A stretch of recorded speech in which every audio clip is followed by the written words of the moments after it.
Doctor plus viewers அனைவருக்கும் வணக்கம். நான் டாக்டர் நித்யா, சித்தா பிசிஷியன். நிறைய பேர் கேட்கிற கேள்வி, யங் அடல்ட்ஸ் இளம் வயதுல இருக்கக்கூடிய சர்க்கரை நோய். இப்பதாங்க சர்க்கரை நோய் வந்து ஒரு 2-3 மாதங்கள் ஆகுது. இல்ல எனக்கு பார்டர்லைன் டயபிட்டிஸ் இருக்கு, இன்னும் கொஞ்ச நாள்ல இது அதிகமாச்சுன்னா அப்படியே இந்த பார்டரை கிராஸ் பண்ணிச்சுன்னா உங்களுக்கு சுகர் வந்துடும் அப்படின்ற மாதிரி இருக்குங்க. HbA1c லெவல் ஒரு 5.56 இருக்கு. இந்த மாதிரி ஸ்டார்டிங்ல ஆரம்ப காலகட்டத்துல இருக்கக்கூடிய சர்க்கரை நோயை நம்ம எப்படி சரி பண்ணலாம் இயற்கையான முறையில? இதுக்கு வந்து நீங்க எக்ஸ்ட்ராவா ஏதாவது மெடிசன்ஸ் எடுக்கணுமா, இல்ல சப்ளிமெண்ட்ஸ் ஏதாவது எடுக்கணுமா? இது தேவையே கிடையாது. எல்லோருக்குமே நான் சொல்ற ஒரு விஷயம் என்னன்னா, ஆரம்ப காலகட்டத்துல ஃபர்ஸ்ட் டைம் நீங்க வந்து சுகர் இருக்கு அப்படின்னு தெரிஞ்ச உடனே, டயக்னோஸ் பண்ண உடனேயே நம்ம சித்த மருந்துகளை எடுக்கும்போது ஒரு 3-4 மாதங்கள் அதற்குள்ளாகவே நம்ம வந்து முற்றிலுமாக சர்க்கரை நோய் வராத அளவுக்கு நம்ம வந்து ஆரோக்கியமாக வாழ முடியும்னு சொல்லலாம். இதுக்கு பேசிக்கா நம்ம ஃபாலோ பண்ண வேண்டிய விஷயங்கள், கவனிக்க வேண்டிய விஷயங்கள் அப்படின்னு பார்த்தோம்னா, கரெக்டா நான் சொல்ற இந்த விஷயங்களை நம்ம வந்து ஃபாலோ பண்ணிக்கிட்டே வந்தீங்கன்னா கிட்டத்தட்ட ஒரு 50-90 நாட்கள் அப்படின்னு வச்சுக்கோங்க. இதுவே அதிகபட்சம் தான். 50-60 நாட்களுக்குள்ளாகவே நமக்கு நல்ல ஒரு ரிசல்ட் கிடைக்கும். முதல் விஷயம் என்னன்னா, நீங்க கவனிக்க வேண்டியது உடல் எடை. எவ்வளவு வெயிட் நம்ம இருக்கிறோம், முன்னாடி எவ்வளவு வெயிட் இருந்தோம், ஒரு 6 மாதத்துக்கு முன்னாடி எவ்வளவு வெயிட் இருந்தோம், இப்போ எவ்வளவு வெயிட் இருக்கிறோம், இந்த வெயிட் நம்ம வந்து வெயிட் கெயின் ஆனதுக்கு அப்புறம் தான் நமக்கு வந்து சுகர் வந்துருச்சா அப்படின்றத நம்ம தெரிஞ்சுக்கணும். சரிங்களா? சோ அதுக்கு அடுத்த விஷயம் என்ன அப்படின்னு பார்த்தோம்னா, நம்மளுடைய பிசிக்கல் ஆக்டிவிட்டிஸ், நம்மளோட சரி உட்காந்து யோசிச்சு பார்த்தோம்னா தெரியும், நம்ம ஒரு நாளைக்கு எவ்வளோ வந்து ஒர்க் அவுட்ஸ் பண்றோம், இல்ல வேலைகள் செய்யறோம், இல்ல எவ்வளவு தூரம் நடக்கிறோம், ஸோ நம்ம உடலுக்கு எவ்வளவு வேலைகள் கொடுக்குறோம் அப்படின்றத பார்க்கணும். ஸோ அதற்கு ஏற்ற மாதிரி தான் உணவு முறைகளை நம்ம ஃபாலோ பண்ணணும். அப்போ வயதிற்கு ஏற்ற மாதிரி உடல் எடையும் நம்மளுடைய உடல் உழைப்பும் இருக்கா அப்படின்றத தெரிஞ்சுக்கணும். மூணாவது விஷயம், அடுத்ததாக டயட் அண்ட் மெடிசன்ஸ் அப்படின்னு நம்ம கொண்டு வரலாம். டயட் அண்ட் மெடிசன்ஸ் அப்படின்னு சொல்றதை விட டயட் இதுலயே சித்தா மெடிசன் சப்ளிமெண்ட்ஸ் மாதிரி நம்ம கொண்டு வந்துட்டோம்னா ஈஸியா ஆரம்ப காலகட்டத்துல இருக்கக்கூடிய சர்க்கரை நோயை முற்றிலுமாக நம்ம வந்து நார்மலா கொண்டு வந்துட்டு அதுக்கப்புறம் கொஞ்சம் கொஞ்சம் டயட் நம்ம ஃபாலோ பண்ணாலே போதும், வாழ்நாள் முழுதும் சர்க்கரை நோய் இல்லாமல் இருக்கும். யாருக்கெல்லாம் இளம் வயதிலேயே 30-35 வயதிலேயே சுகர் வர வாய்ப்பு இருக்கு அப்படின்னு பார்த்தோம்னா, இந்த மாதிரி செடென்டரி லைஃப் ஸ்டைல், சரியான உறக்கம், உணவு, நம்மளுடைய ஹெல்த்தை பத்தி கேர் பண்ணிக்காம ஓடிக்கிட்டே இருக்கிறோம் இல்லையா, இவங்களுக்கு வர வாய்ப்பு இருக்கு. ஹெரிடிட்டி, அதாவது பரம்பரையாக சர்க்கரை வியாதி வரதும் வாய்ப்பு இருக்கு. ஸோ பேரண்ட்ஸ்க்கு இருந்தது, கிராண்ட் பேரண்ட்ஸ்க்கு இருந்தது, அதனால எனக்கும் வந்திருக்கு அப்படின்னு சொல்லிட்டு.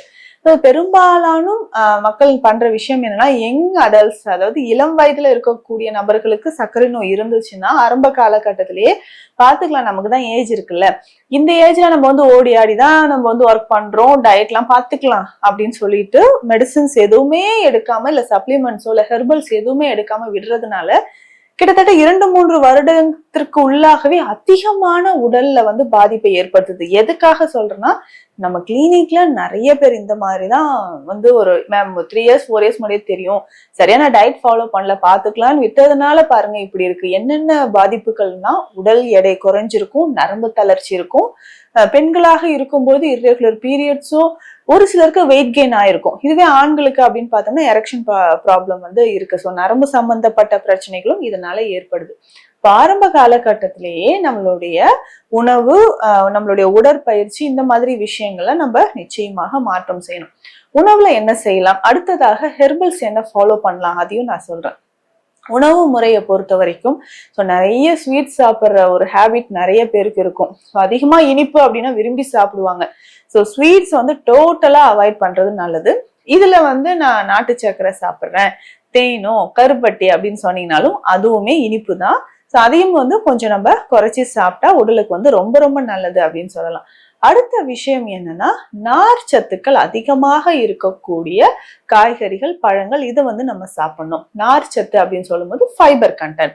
அப்போ தினமும் நம்ம வெஜிடபிள்ஸ் நிறைய சாப்பிடணும். கோவக்காய், கொத்தவரங்காய், முக்கியமாக வாழைத்தண்டு, வாழைப்பூ, சுண்டைக்காய், கத்திரிக்காய், இந்த மாதிரி நம்மளுடைய நாட்டு காய்கறிகள். இதனோட தினமும் ஒரு நெல்லிக்காய், கண்டிப்பாக நெல்லிக்காய் கடிச்சு சாப்பிட்டுட்டு வாங்க. ஜூஸ் மாதிரி எடுத்து குடிக்க வேண்டாம்.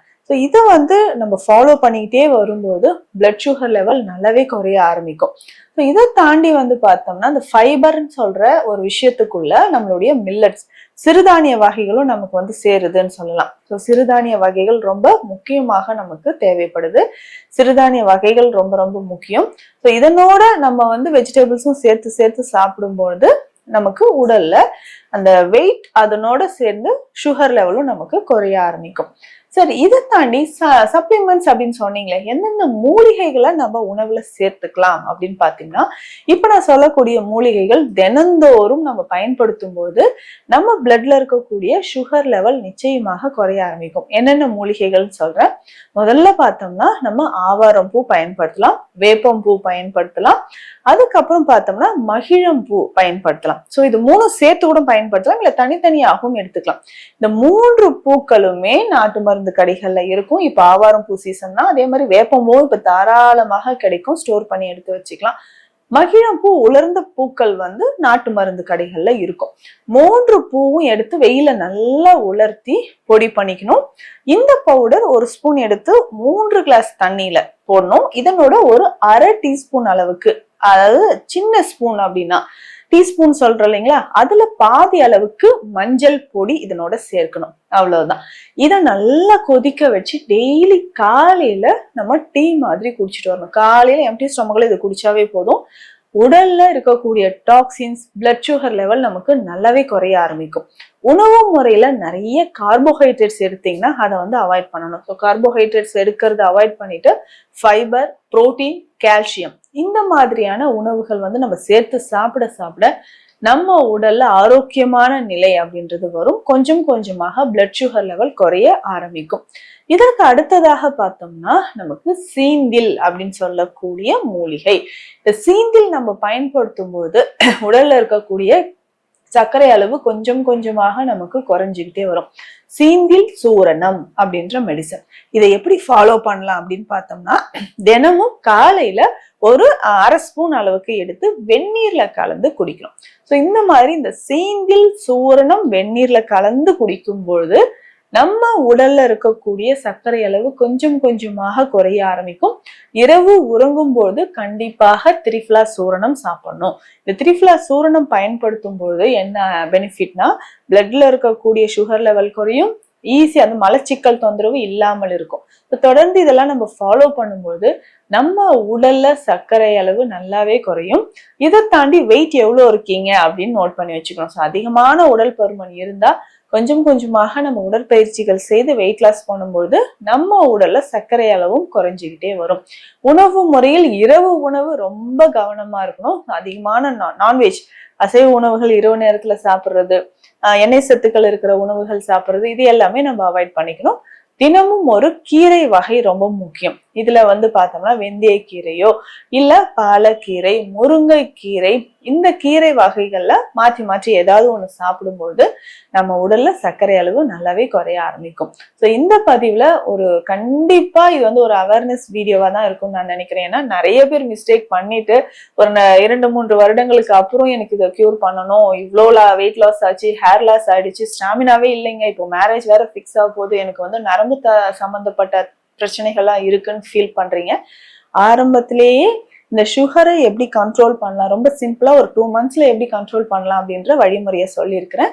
நிச்சயம் உங்களுக்கு யூஸ்ஃபுல்லா இருக்கும்னு நினைக்கிறேன். மீண்டும் அடுத்த பதிவில் சந்திக்கலாம். நன்றி.